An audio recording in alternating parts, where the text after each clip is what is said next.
no arrancan las clases 6 y 7 de marzo, para que vaya levantando la temperatura, en tanto madre, porque no nos olvidemos que no se trata solamente de que los chicos vayan al colegio, sino también de la organización familiar. Muchísimas madres y padres se están preguntando cómo viene marzo, cómo va a ser marzo, en muchos aspectos, pero sobre todo en lo que se refiere al comienzo de las clases, que está en complicaciones porque no se pusieron de acuerdo en la paritaria, les voy adelantando, y enseguida vamos a estar con Nicolás Munafo. Ahí tenemos imagen de lo que es la conferencia de prensa de la gente de Cetera, la señora Alessio Baradel López, que son quienes están con esos carteles detrás, salarios dignos, que la verdad no lo son. Y los docentes en esto tienen muchísima razón. El gobierno se mantiene tratando de cerrar todos los caminos a paritarias que estén por encima del 17%. Dejamos por un momento el calor, récord de consumo de energía eléctrica en la República Argentina, 26.000 megavatios. Nunca se vio algo igual. 40 grados de sensación térmica, la temperatura 33, pero la sensación térmica 40 grados en la ciudad de Buenos Aires. 57.000 usuarios están sin luz, es decir, unas 250.000 personas se lamentan, y lo más probable es que sean muchísimos más, por lo que ya explicaba Nicolás Gandini de cómo se hacen este tipo de cálculos. Con estas advertencias de cómo viene la tarde, particularmente en Buenos Aires, pero seguramente en buena parte de la Argentina, nos vamos a Nicolás Munafo. Muy buenas tardes. ¿Qué tal, Víctor Hugo? Buenas tardes. Usted lo anticipaba en este congreso que hubo de Cetera y han decidido entonces un plan de lucha que comenzará el 6 y el 7 de marzo con un paro nacional. No habrá clases en nuestro país. El 6, además del paro, una movilización de docentes, y el martes 7 se van a sumar entonces también a la movilización que está organizada para ir al Ministerio de Industria de distintas organizaciones sindicales y trabajadores. Pero decíamos entonces que los gremios nacionales no aceptaron esta propuesta del gobierno, que por lo general iba en torno al 18%, otras provincias se hablaba que era del 8 o 10%. Bueno, lo que reclamaban aquí, entre otras cosas, los docentes, es que no haya habido una paritaria a nivel nacional, o por lo menos un piso de donde poder negociar, y de allí establecer ese piso hacia arriba según las características de cada provincia y de cada docente, algo que no ocurrió, y por eso decíamos entonces que no habrá clases en la República Argentina, donde estaban planeadas que inicien el 6 de marzo. Nosotros estamos con Eduardo López, que es el secretario general de UTE Capital. Eduardo, gracias por recibirnos. Bueno, finalmente no hubo acuerdo, hubo distintas hoy jornadas de reuniones, de paritarias, tanto en Capital como en provincia, pero ustedes ya han definido entonces que con eso que propone el gobierno no va a haber clases. El gobierno nacional ni siquiera propone, no nos recibió. Lo que hubo son propuestas provinciales. El año pasado empezaron las clases en todo el país, porque el gobierno nacional cumplió con la ley de paritarias, artículo 10 de la ley de financiamiento que el propio Bullrich votó. Empezaron las clases, el anteaño también, cumpliendo con la ley. Este año no cumplió con la ley, nos sacó el piso paritario, que es lo que discute Nación, y nos puso un techo en las provincias, que es el 18%. No hay manera de subir el salario si te sacan el piso y te ponen un techo. Hoy también decían aquí en la conferencia que había provincias, por ejemplo, que habían ofrecido un 8% nada más de aumento, un 8% anual, ¿no? Sí, porque no hay piso. Volvemos a los 90, donde no había clase, no hay piso. La paritaria nacional que pone es el piso, y después las paredes y el techo, la estructura salarial, lo discuten en las provincias. Si vos sacás el piso, ¿dónde está Bullrich, que es el encargado de poner el piso? El año pasado estaba en todos los canales. En campaña electoral estuvo en todos los canales. Se ha disuelto el Ministerio de Educación de la Nación y pretenden disolver la educación argentina.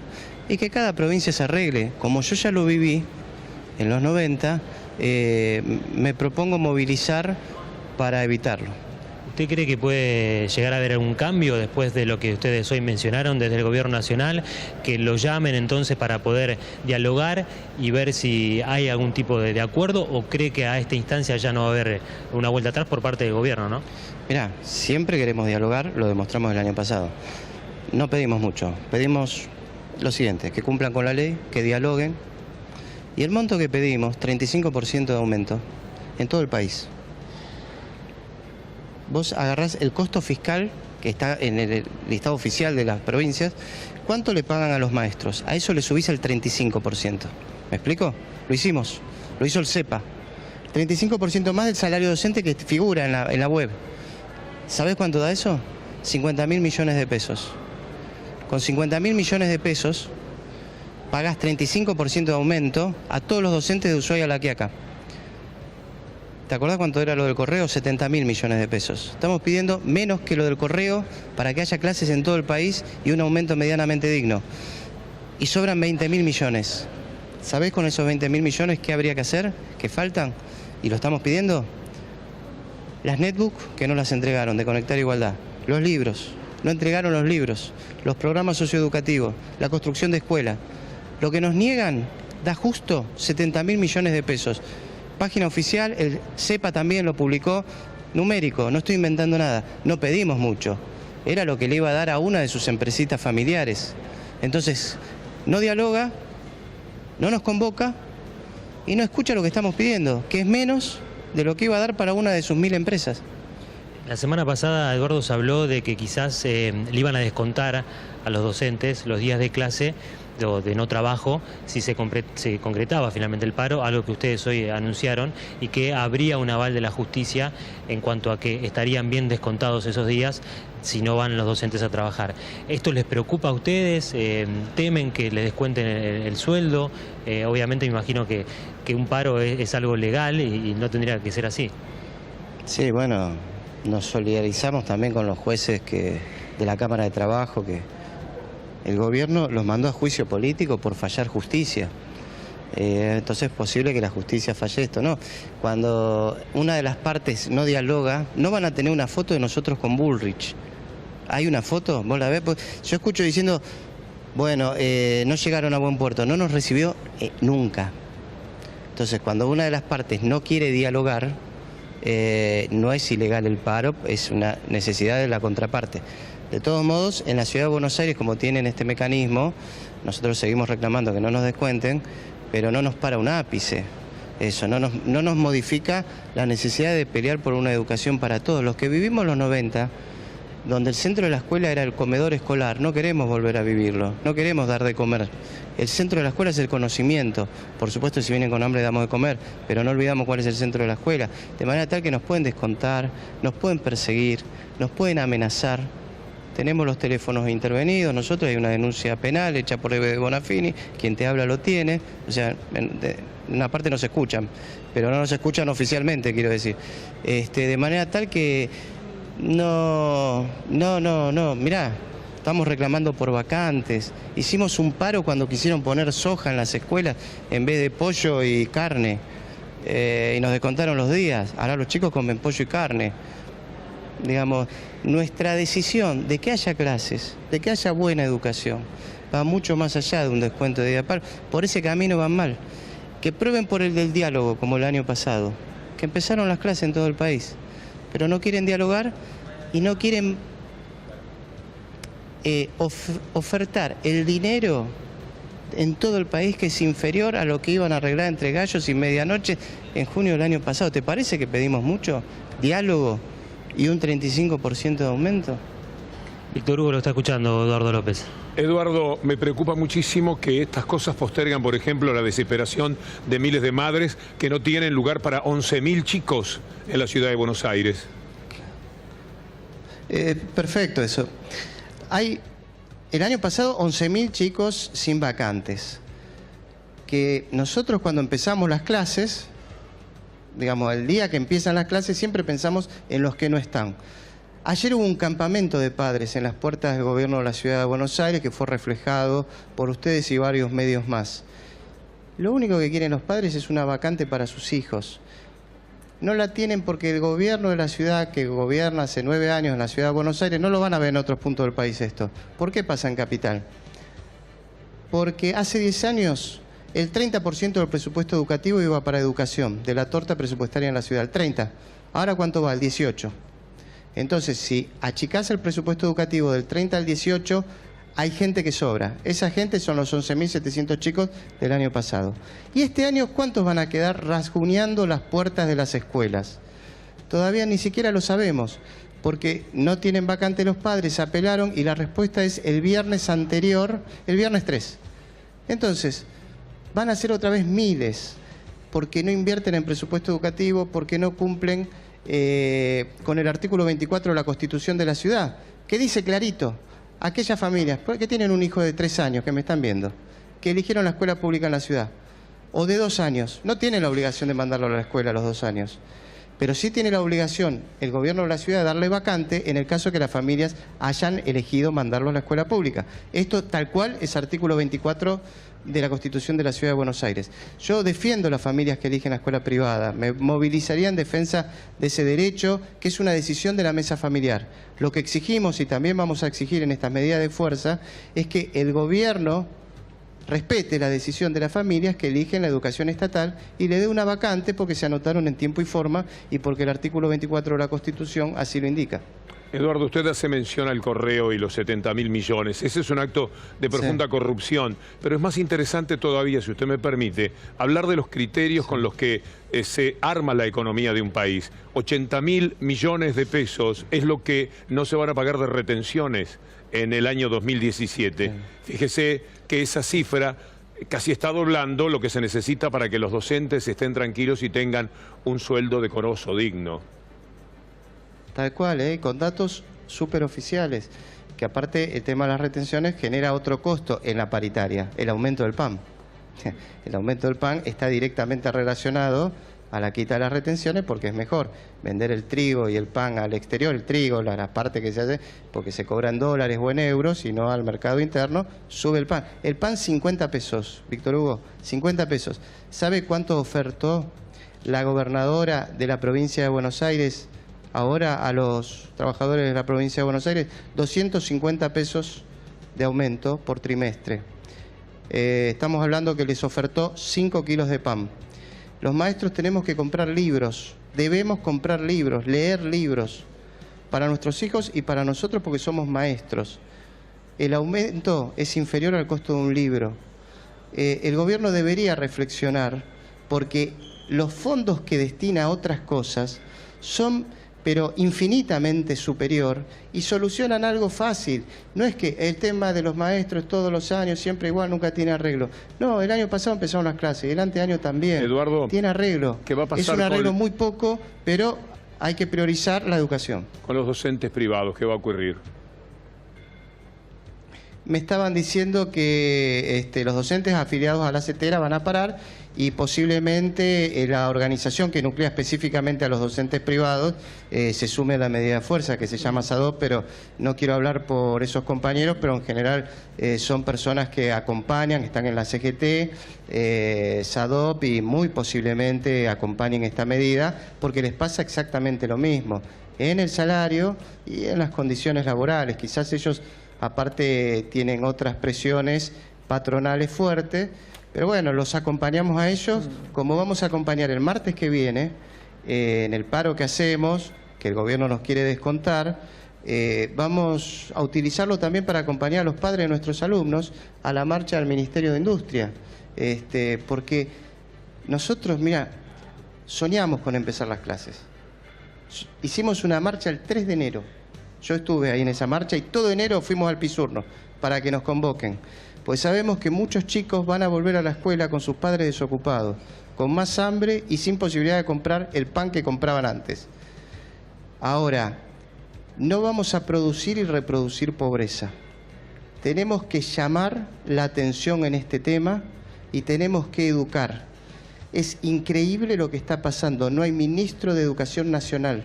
No se habla de la educación argentina. Te mandan a las provincias, sin piso y con techo. Me alarmo mucho con esto, Víctor Hugo. Y yo ayuné en la Carpa Blanca. Y mi cartel era docente argentino ayunando. No era docente porteño ayunando o docente salteño ayunando. Me preocupa la educación argentina porque no hay ministro de Educación en estos momentos. Te cuento una anécdota. En la paritaria de la ciudad nos dijeron, bueno, va a aumentar el incentivo docente que depende de Esteban Bullrich y nos lo avisa la ministra de la ciudad. ¿Dónde está Bullrich? Es decir, esa pregunta nos hacemos nosotros aquí. Estamos tratando nosotros de comunicarnos con Bullrich. Absolutamente infructuoso el intento. Efectivamente, el año pasado tenía una actitud mucho más abierta hacia los medios de comunicación.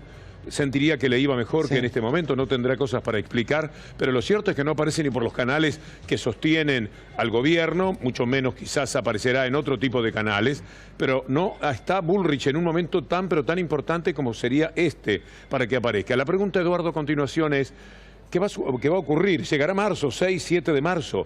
¿Van a mover alguna ficha antes de esa fecha como para solucionar? ¿O una reunión ocurrirá a mediados de marzo y se nos va a ir marzo sin clases? Nosotros estamos dispuestos al diálogo cuando nos llamen. El diálogo necesita de 2 personas. Yo tomo muy claro lo que usted dijo. Hasta recuerdo el cierre de campaña en un canal de televisión de Macri. Llevó solo al ministro de Educación, Esteban Bullrich, cuando se presentaba el gabinete, diciendo, él va a ser mi superministro.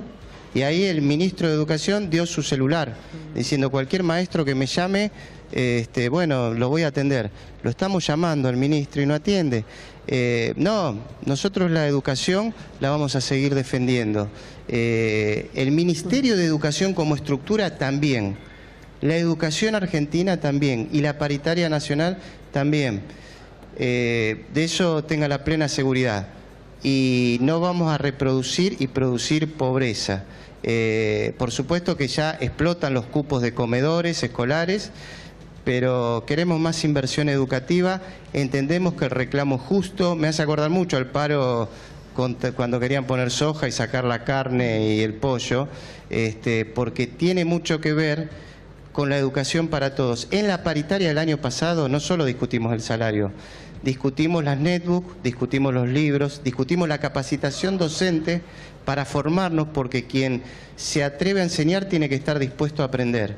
Y ahí se había resuelto que nos capaciten. Eso lo discontinuaron este año. Bueno, nosotros vamos a pelear por la educación argentina, porque para eso nos formamos y ojalá se solucione. Si mañana nos llama Bullrich, vamos a hablar, por supuesto. Por supuesto, tenemos el celular que nos dejó, pero no nos llamó en todo enero. Yo al Palacio Pisurno, que es la sede donde funciona el ministro Esteban Bullrich, creo que fui más veces yo que él. A marchas, cuando fue la represión a los compañeros de ATE, un banderazo en enero, en febrero. Yo digo, pasamos de un ministro súper comunicativo y mediático a un ministro ausente. Y ese es un problema para la Argentina, porque estamos hablando del ministro de Educación argentina. Ahora pensándolo, él se reconoce como gerente de recursos humanos más que como ministro de Educación. Bueno, para nosotros los chicos no son empleados y el ministro de Educación no es un gerente de recursos humanos. Es el que debe garantizar las clases y la educación argentina de calidad y para todos. Permítame insistir, Eduardo, en la fecha posible. ¿Hasta cuándo puede extenderse este conflicto? ¿Hasta dónde están ustedes dispuestos a llevarlo? Tenemos a miles, millones de personas que tienen que organizar su vida en marzo. Si el chico va al colegio, si no va, quién lo lleva, dónde lo dejan. Un sinfín de situaciones familiares que se plantean, más la propia educación de los chicos, más la actividad de los docentes. Es muy preocupante porque esto fue muy promocionado. Esta paritaria, este encuentro, era crucial. Y ese encuentro crucial ha salido muy mal. Y entonces, ¿qué? Sí. Bueno, nosotros resolvimos paro de 48 horas. Sin duda, la semana del 3 va a haber clases luego del paro. También resolvimos la adhesión al paro internacional de mujeres, pero va a haber clases. En esas clases, nosotros vamos a convocar a los padres, les vamos a contar esto que te agradezco que lo pueda transmitir, y si no hay respuesta, dando clases, vamos a convocar a una marcha federal educativa, que quizás ahí habrá que hacer medidas de fuerza. Lo estuvimos discutiendo hoy acá atrás en el Congreso, en donde vayamos a Plaza de Mayo, la comunidad educativa, los científicos, los padres, los estudiantes, los docentes, a reclamar esos 70.000 millones de pesos que le sacó Macri a la educación, en salarios y en calidad educativa. Y vamos a invitar a toda la comunidad. Yo estoy seguro que se va a llenar la Plaza de Mayo, porque si hay algo que existe en el alma del pueblo es la educación. Es el único universal válido que hay en la Argentina. En las familias hay gente de River, Boca y Racing, radicales, peronistas de izquierda y derecha, de distintas orientación política. Pero toda familia le dice a su hijo, a su sobrino, vos estudiá. Yo sé cuál es el valor en la Argentina. El vos estudiá es universal. Después se quejan de la educación, eligen privada, estatal, no importa, religiosa, no religiosa, pero el estudio, el ascenso, la igualdad de posibilidades está. Sobre eso y junto con eso vamos a marchar todos a Plaza de Mayo para que devuelva lo que es nuestro, la educación argentina, que tanto nos costó recuperar luego de la triste crisis de los años 90. Es decir, que va a continuar estas medidas junto a la comunidad educativa, junto a los científicos, junto a los universitarios. Vino la gente del CONICET hoy. Es terrible lo que están haciendo. Pero claro, si vamos a vender solamente limones a Estados Unidos, no se necesita ni el CONICET, ni las universidades, ni las escuelas. Y aparte Estados Unidos no nos los compra los limones, porque son proteccionistas, no quitan las retenciones. Entonces, ellos tienen un modelo de país y de ahí viene el modelo de educación. Nosotros tenemos un modelo de educación que es que garantice la igualdad de oportunidades. Estoy seguro que la marcha que vamos a convocar en los próximos días, luego que retornemos las clases y que podamos explicar todo esto, va a ser masiva. Y el presidente Macri, cuando vayamos a la Plaza de Mayo, va a tener que reflexionar, porque a él hay que preguntarle, ¿por qué? No lo digo por usted, sino es la pregunta que todos nos tenemos que hacer. ¿Por qué esconde para la educación menos fondos de los que le iba a dar a su propia empresa escondidamente, de manera escondida, perdón, y genera este conflicto educativo que no solo es por el paro de 48 horas. Cuando volvamos a la escuela sigue el conflicto. En mi escuela, Víctor Hugo, el año pasado, todos los chicos, el anteaño, todos los chicos, hay comedor. La mitad se quedaba en el recreo jugando con los celulares, las netbooks, y la mitad entraba al comedor. Yo a los que se quedaban en el recreo les decía, chicos, entren al comedor. Esto el anteaño pasado. El año pasado todos los chicos entraban al comedor porque querían comer. Entonces, vamos a dar clases con muchos padres fuera de la escuela pública porque se quedaron sin vacante. Ahora, la crisis continúa. De esa crisis nos tenemos que hacer cargo todos y expresar al gobierno que hay que revertir esas crisis, porque no vamos a hacer una crónica de una muerte anunciada. Eduardo. La escuela está para garantizar la igualdad de oportunidades, no para consolidar pobreza para los pobres y otro tipo de escuela, riqueza para los ricos. Para eso hay que invertir. No pedimos mucho, Víctor Hugo. Mire lo que estamos pidiendo para que arranquen, tengan los violines que le quitaron, las netbooks que le quitaron, los libros que le quitaron, menos de lo que le quiso dar una empresita familiar. Ahora, Eduardo, le quiero pedir 3 respuestas breves para 3 preguntas finales en esta entrevista. Entre el 35% que piden ustedes y el 18% que ofrecen hay un abismo. ¿En qué se podría llegar a negociar? ¿En cuánto sería por lo menos lo que ustedes estarían dispuestos en porcentaje a bajarse de ese pedido lógico y original? Estamos dispuestos a dialogar, digamos. Lo que pasa es que, yo digo, no van a tener foto de que salimos de una reunión y fue rechazado. No hubo reunión. Nosotros pedimos 35. Bueno, en las provincias hay reuniones. Estamos todos dispuestos a dialogar, se va dialogando. Pero ¿qué va pasando en las provincias? En las provincias están ofreciendo el 6%, el máximo el 18%, porque nos sacaron el piso y nos pusieron un techo. No, por supuesto, el año pasado también que empezaron las clases, nosotros llevamos la propuesta X, el gobierno tenía la propuesta Y, y después quedó una propuesta intermedia que aceptamos todos y empezaron las clases. Siempre la voluntad de diálogo está. Ahora, ese escenario que conté del año pasado, ahora no está, porque no hay respuesta ahí, no hay nada. ¿Qué van a hacer, Eduardo? Esa era una. ¿Qué van a hacer con los días de paro que les van a descontar? Aquí ha habido algo muy preocupante, que es la justicia, que en un fallo de época ha determinado que los días de paro no se pagan. ¿Qué van a hacer ustedes frente a esto? ¿Lo van a acatar así, sencillamente, y se terminó el tema? ¿O piensan dar pelea en ese rubro? El salario de un docente promedio es de 10.000 pesos. Un descuento de día de paro son 1.000 pesos por día, porque descuentan también el presentismo, por ejemplo en la ciudad hay presentismo. Es todo un dilema. Por supuesto hay democracia y los docentes deciden si paran o no.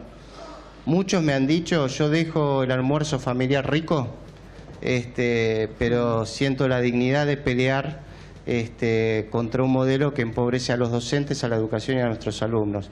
Es un dilema que tenemos cada uno. Yo creo que el descuento nos duele mucho porque no ganamos mucho, ganamos poco, pero creo que peor es ser testigo pasivo del deterioro y la naturalización de las pobrezas en las escuelas. Quiero hacerle escuchar la voz, usted va a tener la voz, no creo que tenga así un monitor a mano, de un spot, supongo que de campaña, de Mauricio Macri prometiendo sobre la educación, lo que ahora ponemos en el aire. Porque son el ejemplo para los chicos. Todos los maestros van a ser respetados, cuidados y bien remunerados. Ese es mi compromiso. Vamos juntos. Mauricio Macri, presidente. Cambiemos. Lista 135. Porque... No es por darle máquina, pero es bravo escuchar esto, ¿no? Bueno, pero no estaba en juego la plata de su empresa ahí, digamos. Sí, hay algo bueno ahí. Él sabe que la educación es querida. Entonces en campaña habla bien de los maestros. Eso es bueno. Eso es lo que yo le decía antes. En campaña no habla mal de los maestros, ni de la educación, porque es un universal válido. Eso es bueno. Eso hay que sostener, porque él no quiere eso. Él no quiere eso. Hay que sostener que los políticos mientan en campaña. No, que los políticos mientan. Tengan que mentir en campaña con el tema educativo porque le dan las encuestas que a la gente le interesa la educación. ¿Me explico lo que quiero decir? Perfectamente. Esa obligación de hasta mentir, y ahora quedan ridículos. Pero ese valor, el día que la comunidad deje de valorar la educación, deje de decir, nene, vos estudiá, ahí los maestros vamos a estar en problema. Entonces, todo plan de acción es junto con la comunidad, porque eso hizo que no pase lo que pasa con la educación en algunos países latinoamericanos, como en México, como en Colombia, en donde el vos estudia no existe. Neoliberalismo. Y reivindico al pueblo de esos países, por supuesto. Neoliberalismo es desigualdad. Y es una desigualdad planificada. Cuanto menos puedan estudiar las mayorías, los hijos de los obreros, mejor van a estar sacando diferencia las élites, que finalmente, como serán las únicas que se preparan, son las que pueden gobernar. Y siempre van a gobernar ellos, y será muy difícil el ascenso social de quienes ni siquiera pueden acceder, por ejemplo, este año, a la escuela. Y van a tener días y días de una enorme desventaja, porque sacando cuentas, con la cuarta parte de lo que recauda el país cuando le va mal, con 50.000 millones de pesos, esto no estaría ocurriendo. Y los chicos empezarían su trabajo y los maestros se sentirían dignos en el tratamiento que les brinda el Estado. Le mando un saludo muy cordial, Eduardo. Muchas gracias. Muchas gracias por el espacio, Víctor Hugo, y coincido con usted en lo que ha dicho. Un abrazo grande a todos en el piso.